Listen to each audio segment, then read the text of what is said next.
Existe um estudo que fala que as civilizações entram em declínio quando elas param de produzir terra preta. E a nossa civilização está parando de produzir terra preta.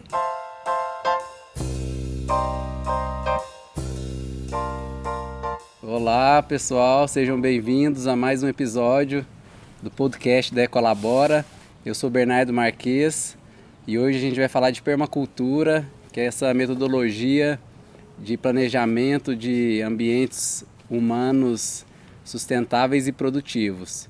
E para isso eu convidei aqui um expert no assunto, Nilson Dias. Opa, tudo bem, Bernardo? Seja bem-vindo. Obrigado aí pelo convite. Diretamente do Instituto Pindorama. Sim. Tudo bem? Estamos gravando aqui em Uberlândia. Isso, aproveitando a vinda do Nilson aqui, a passada dele por Uberlândia. E aí nós vamos falar um pouquinho sobre os resíduos, compostagem, lixo zero e a inter-relação com a permacultura. Nilson, eu há um tempo já venho estudando permacultura, você é um dos meus professores aí, eu me inspiro, trabalho bem legal. E nessa minha jornada, eu percebi que a compostagem, ela é vamos dizer assim, um símbolo talvez que represente muitos aspectos da permacultura, né? Seja no seu conceito, no contexto, e trazendo isso para um ambiente urbano, eu acho que ela consegue representar bem. E gostaria que você falasse um pouco sobre essas intersecções que existem entre essa tecnologia e todo esse conceito de design que a permacultura traz. Então, a permacultura ela vai tentar desenvolver um sistema sintrópico, sem perder energia. Quando a gente fala de jogar fora, esse fora na verdade não existe, a gente só muda o problema, digamos assim, de local, né? Então a permacultura ela vai enxergar esse resíduo como um elemento dentro de um sistema e que a gente precisa encaixar ele de uma forma para obter um rendimento, né? A permacultura tem princípios, um deles é o obter um rendimento. E a compostagem é um ótimo exemplo disso, porque é algo que teoricamente a gente descarta, que vai para um lixão, a gente gasta óleo diesel de caminhão, gasta hora homem, espaço, uma série de coisas para levar um resíduo que na verdade ele poderia ser processado dentro de cada residência com um trabalho mínimo, né, do usuário. É muito legal essa ideia de sintropia também e observar esses fluxos de energia dentro de um sistema, né? Vamos observando dentro de casa, por exemplo, o alimento chega, que é uma das energias mais essenciais para a sobrevivência humana, e simplesmente o resíduo, né, que a gente chama de resíduo, mas na verdade os restos dos alimentos, que o correto seria retornar para a natureza, fechando esse ciclo, ele se dispersa e a gente perde muita energia. E o que ressoa disso, né, na nossa sociedade hoje é um desperdício que não traz uma saúde para o sistema, não é mesmo? Exatamente. Primeiro porque esse resíduo, como eu falei, ele aumenta a pegada de carbono por conta do gasto de combustível, trabalho, tudo para levar ele para outro local. Nesse local, feito de maneira inadequada, ele vai gerar CH4, que é metano, que é 20 vezes mais poluente do que o carbono. Então ele também vai para a atmosfera, aumentando a questão dos gases de efeito estufa, aquecimento global, tudo isso. Enquanto que na casa, ele sofrendo os processos corretos, com as minhocas, ou se você fizer sem minhoca, a compostagem termofílica, que tem um nome chique, mas na verdade é só você misturar a parte seca do resíduo, né, papel, papelão, serragem, folhas, junto com essa parte úmida para acontecer esse processo. E aí acontece a mágica que vira terra preta, né? Existe um estudo que fala que as civilizações entram em declínio quando elas param de produzir terra preta. E a nossa civilização está parando de produzir terra preta por conta esse gap que tem aí entre o que fazer, né? E é uma coisa que traz problemas até de saneamento de saúde, uma série de coisas, e na verdade pode trazer a solução. Que é bem simples, né? Eu costumo dizer que as áreas urbanas, elas têm um solo muito pobre, né? Principalmente no processo de construção que faz uma terraplanagem, né? E tira a camada orgânica do solo, e aí você vê áreas cada vez mais que necessitam de insumos externos para conseguir gerar alguma vida, ou mesmo essa jardinagem de hoje que é insustentável porque precisa de muito insumo, muito recurso o tempo todo. e não presta atenção nesse ciclo natural que pode gerar essa terra preta, que é um rico composto, ou mesmo um humus, se for, caso você processe isso no minhocário, né? E eu queria te perguntar, em relação ao design em permacultura, essa metodologia, que eu acho muito interessante, você poderia explicar, por favor, um pouco mais, sobre essas conexões desses fluxos entre esses elementos e a importância de você manter esse recurso dentro do sistema, que é uma outra coisa que eu também sempre indico para os meus alunos, que é para usar a matéria seca que tem no próprio local mais próximo, porque mesmo que a gente sabe que a serragem ela é mais eficiente, mas às vezes para a pessoa pegar a serragem ela tem que ir atrás de uma serralheria ou numa madeireira, e aí já tem um gasto energético maior, sendo que ela pode pegar a poda da grama do jardim, pegar as folhas secas que caem. Exatamente. E aí você vai estar aplicando os princípios da permacultura. A gente tem os princípios éticos, cuidar das pessoas, cuidar do planeta e a partilha justa. E a gente tem os princípios de design, que são 12. E aí, esses princípios eles trabalham para a gente, primeiro, olhar para o sistema, vamos falar da casa, e aí observar os elementos, as entradas que tem nessa casa. Tem energia, tem água que vem do abastecimento, você tem os alimentos que você traz do mercado, você tem ali a sua força de trabalho, e você tem as saídas. Você vai ter as embalagens, você vai ter os resíduos que são cascas, restos de comida cozida, aquilo que você não consegue dar um uso. A água limpa que entra, ela sai como água cinza, que é água suja com gordura ou sabão, e água negra, que já é água que tem fezes ou urina. Então, como que a gente trabalha com essas entradas e saídas dentro da casa? Com isso, a gente consegue pensar até numa casa sintrópica, uma casa que é autossuficiente, que a matéria orgânica e as fezes estão gerando um gás para você cozinhar o seu alimento através do processo do biodigestor. Aquele sol que está incidindo na casa, ele está gerando uma energia elétrica para você, ou está fazendo um aquecimento. Lá em Friburgo a gente tem que se preocupar com o aquecimento das casas porque é muito frio. Então a gente usa o sistema solar passivo, clarabóias, uma série de subterfúgios para a gente conseguir acumular, né? Acumula energia, também é um dos princípios da permacultura. O sol está aí o tempo todo. Então, quando a gente nomeia esses elementos e começa a juntar as setinhas e ligar esses elementos, não vai sair nada de casa, né? A folha seca que você recolheu ali na calçada ou na sua rua, junto com aquele resto da cozinha, vai virar uma terra preta que vai ficar na sua casa, que você vai plantar, e aquele alimento retorna para você, e aí aquelas fezes que você processou aquele alimento, tirou energia, passou pelo intestino, aquele cocô vai para um biodigestor, e ele também gera gás para ajudar a cozinhar o alimento ou para aquecer alguma coisa. Então é um ciclo fechado. A gente vai conseguindo algumas soberanias, né? Soberania alimentar, soberania energética. Muito interessante, muito importante esse olhar, né? E essa prática. Mas a permacultura ela não é só um bolo de tecnologias, né? Ela é muito mais do que isso. Eu vejo às vezes o termo permacultura ser um pouco esvaziado, vamos dizer assim como o da sustentabilidade, por exemplo, que às vezes ela é confundida simplesmente com tecnologias apropriadas, né? Como a energia solar ou a própria compostagem, que são ferramentas, né, para a gente manter essa sintropia no sistema, mas a permacultura vai além disso, né? A metodologia, todo o design. Você pode falar um pouco mais sobre isso? Sim, a permacultura ela foi desenhada ou inventada para a gente conseguir desenhar assentamentos humanos em qualquer escala, de uma casa até uma cidade ou um país, e de forma que esse sistema ele consiga se manter de modo indefinido sem degradar o meio ambiente, coisa que hoje não acontece. As cidades, aquela velha frase que a gente ouve na escola, que se o consumo continuar do jeito que está, a gente precisa de 4 planetas Terra. Sim, a gente precisa mesmo. Então, por isso já estão até mandando sonda para Marte, para a Lua. O Jeff Bezos falou outro dia em fazer produção fabril na Lua, porque lá não geraria resíduo na Terra. Enfim, a galera está viajando longe, né, literalmente.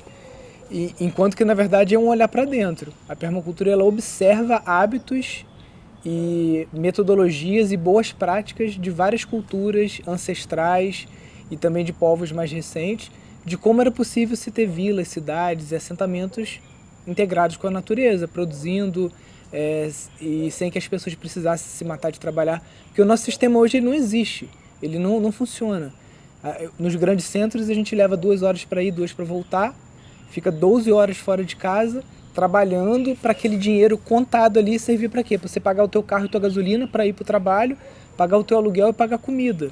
Então, basicamente, a gente virou um servidor moderno, um escravo moderno. Então, e acha que tem um pouquinho de coisa, porque a gente tem as nossas fugas mentais, um Netflix, uma coisa assim, um entretenimento. Carboidrato e açúcar e entretenimento, né? O pão e circo, famoso, né? Então, com isso, as pessoas ficam meio entorpecidas ali e não conseguem agir. Para quê? Para repensar esse sistema. Peraí, se eu tô trabalhando 12 horas por dia, me fudendo na cidade, para manter esse básico, será que eu consigo manter esse básico de outra forma?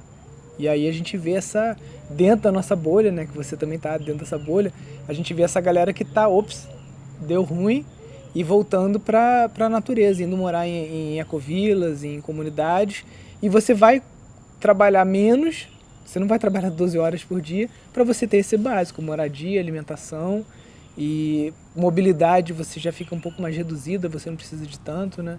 Então a permacultura ela vem como uma resposta para um sistema que está falido, observando sistemas antes dessa civilização pós-revolução industrial que funcionavam. Muito interessante. E Nilson, tem um ponto também que eu acabei pesquisando mais, mas trabalhando um pouco mais, e eu não encontrei tantas soluções assim dentro da permacultura, que é a questão dos resíduos de embalagens, né? Principalmente derivados de petróleo, como plástico, isopor. Eu vejo algumas soluções no sentido de redução, né, como é essa meta lixo zero, né, de você reduzir o consumo disso, e muitas vezes o excedente, né, o descarte, né, as embalagens que ficam, as pessoas ou colocam num ecotijolo para fazer construção, ou fazem base de teto verde. Quais mais soluções você enxerga para esse problema dos descartáveis hoje, nesse olhar permacultural? Na verdade, esse é um problema que a indústria terceiriza para o consumidor. Porque no Japão, por exemplo, a Coca-Cola ela paga uma multa de alguns centavos de dólar para cada garrafa PET que ela coloca no comércio. Porque aquilo ali é um problema da fábrica. Entendeu? Na minha época, a garrafa de Coca-Cola era retornável, né? Então, por que agora o plástico ele se popularizou tanto, né? Custo, redução, as máquinas de injeção, de embalagem, tudo ficou muito popular.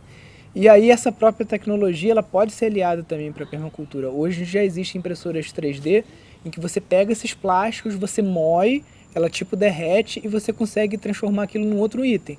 Pode ser. A permacultura ela não é anti-tecnologia, pelo contrário. Se ela vê uma tecnologia que pode resolver um problema, porque o plástico a gente tenta, como você falou, vai imobilizar ele dentro de um tijolo e tal. Você vai construir uma casa que vai durar 100 anos, 200 anos, como é o caso de uma casa de plástico. É uma solução também. Mas a gente não pode deixar de lembrar que, em primeira instância, esse é um problema da indústria. Existe uma política de logística reversa que esse governo atual está tentando desmantelar ela, que foi uma conquista de outros governos, né? Em que você bateria de carro, você produziu bateria de carro, você vai trocar uma bateria, na loja de bateria já fica a tua bateria, ela volta para a fábrica, é a única coisa no Brasil que funciona. E o óleo também, né? A questão do óleo também, que você tem que dar o certificado ali os restaurantes, né? O manifesto de resíduo, né?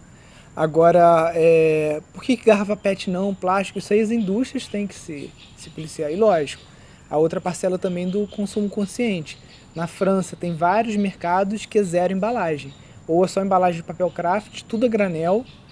Ou você leva de casa os potes, Tupperware, para você encher lá com o que você quer.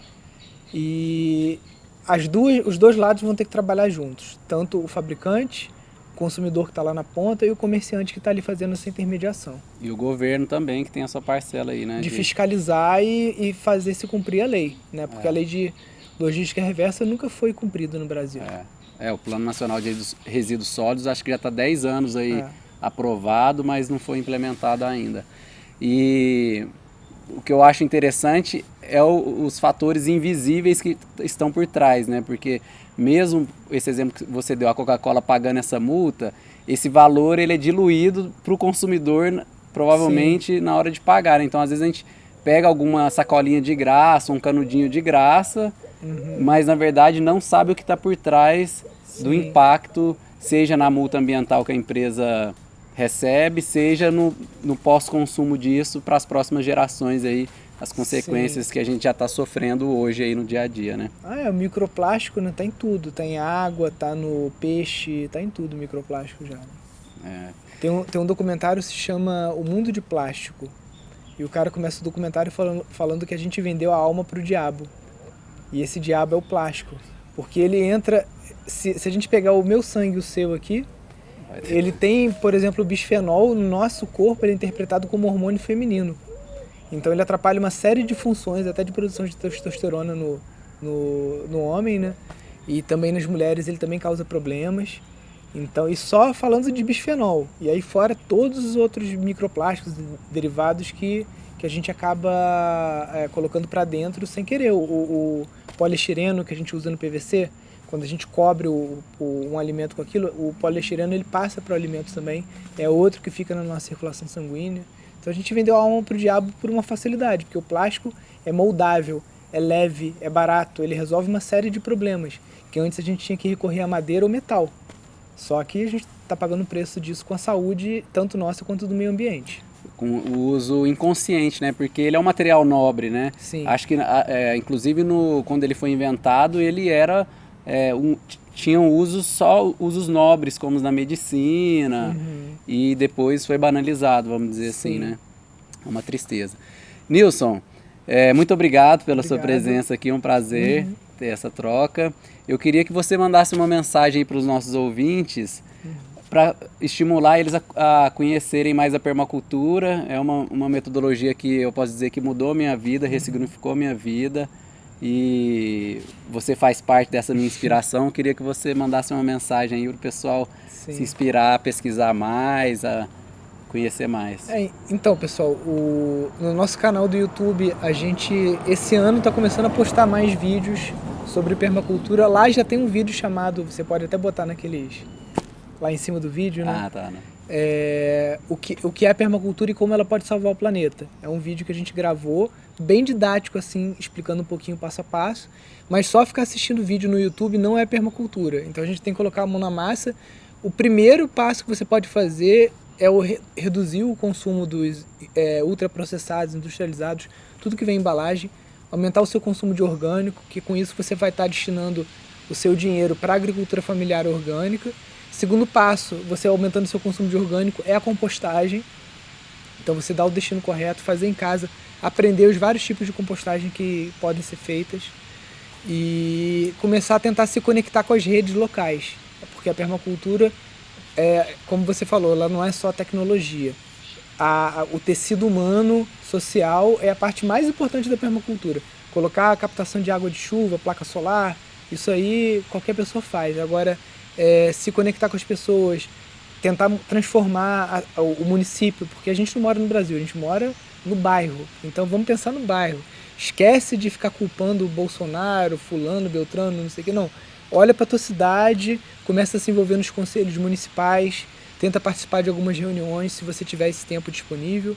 Se você não tiver, tenta se envolver em grupos e coletivos que estão fazendo algum tipo de trabalho. E dentro da sua casa é o mínimo, né? Reduzir o consumo de plástico e todos esses materiais. E compostagem. Pensar na casa, você também pode, aí sim a gente entra na parte de tecnologias apropriadas. O que eu consigo fazer para minha casa ter uma pegada de carbono menor, para eu ter economia? Aí aquecimento solar de baixo custo, biodigestor, aí é uma série de coisas que para quem está ouvindo esse programa agora e nunca ouviu falar em permacultura, e quando começar a pesquisar, você fica meio doido, assim, porque você fica perturbado com o mar de possibilidades que existe e que a gente está ignorando.